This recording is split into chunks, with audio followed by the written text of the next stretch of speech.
મિત્રો, એક ભારત ન્યૂઝ મીડિયામાં આપનું હાર્દિક સ્વાગત છે। ખેડબ્રહ્મા શહેરના એક અગ્રણી વેપારીનો ફોન કરાયો હેક। ગ્રુપમાં અશ્લીલ ફોટો મૂકીને કોઈ હેકરે ફોન હેક કરી દેતા વેપારી સહિત સમાજ તથા મિત્ર વર્તુળમાં હાહાકાર મચી ગયો। વેપારી પુત્રએ સાયબર ક્રાઇમમાં ફરિયાદ કરી। ખેડબ્રહ્માના એક અગ્રણી વેપારી ખેડબ્રહ્માથી આબુ રોડ આવતા રેલવે સ્ટેશન સામે એક દુકાને પ્રસાદ લેવા માટે ઊભા હતા। તેવા જ સમયે ખેડબ્રહ્માથી વેપારીના પુત્રએ ફોન કરીને તેના પિતાને જણાવેલ કે તમારો ફોન કોઈ હેકરે હેક કર્યો છે।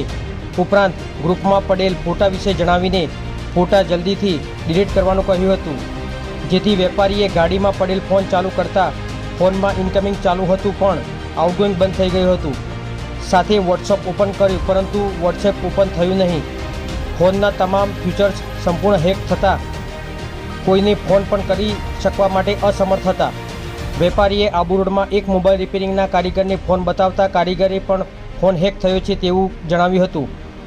કારીગરે તેની આવડત પ્રમાણે 1.5 થી 2 કલાકની જહેમત બાદ તમામ જરૂરી ડેટા, વોટ્સએપ તથા જરૂરી બધું જ અનઇન્સ્ટોલ કરીને ફોન રિસેટ કરીને ફોન ચાલુ કરી આપ્યો હતો। ત્યારે વેપારી તથા સાથી મિત્રોમાં હાશકારો અનુભવ્યો હતો। ખેડબ્રહ્મા શહેરમાં અગ્રણી વેપારી તરીકે અને સમાજમાં સારી નામના ધરાવતા હોવાથી ફોન રિપેર થયા બાદ 3 કલાકમાં 400 ઉપરાંત ફોન રિસીવ કરીને વાયરલ થયેલ અશ્લીલ ફોટાઓ વિશે તમામને ટૂંકમાં સમગ્ર ઘટનાની જાણ કરતાં ગ્રુપના સભ્યોએ રાહતનો શ્વાસ લીધો હતો।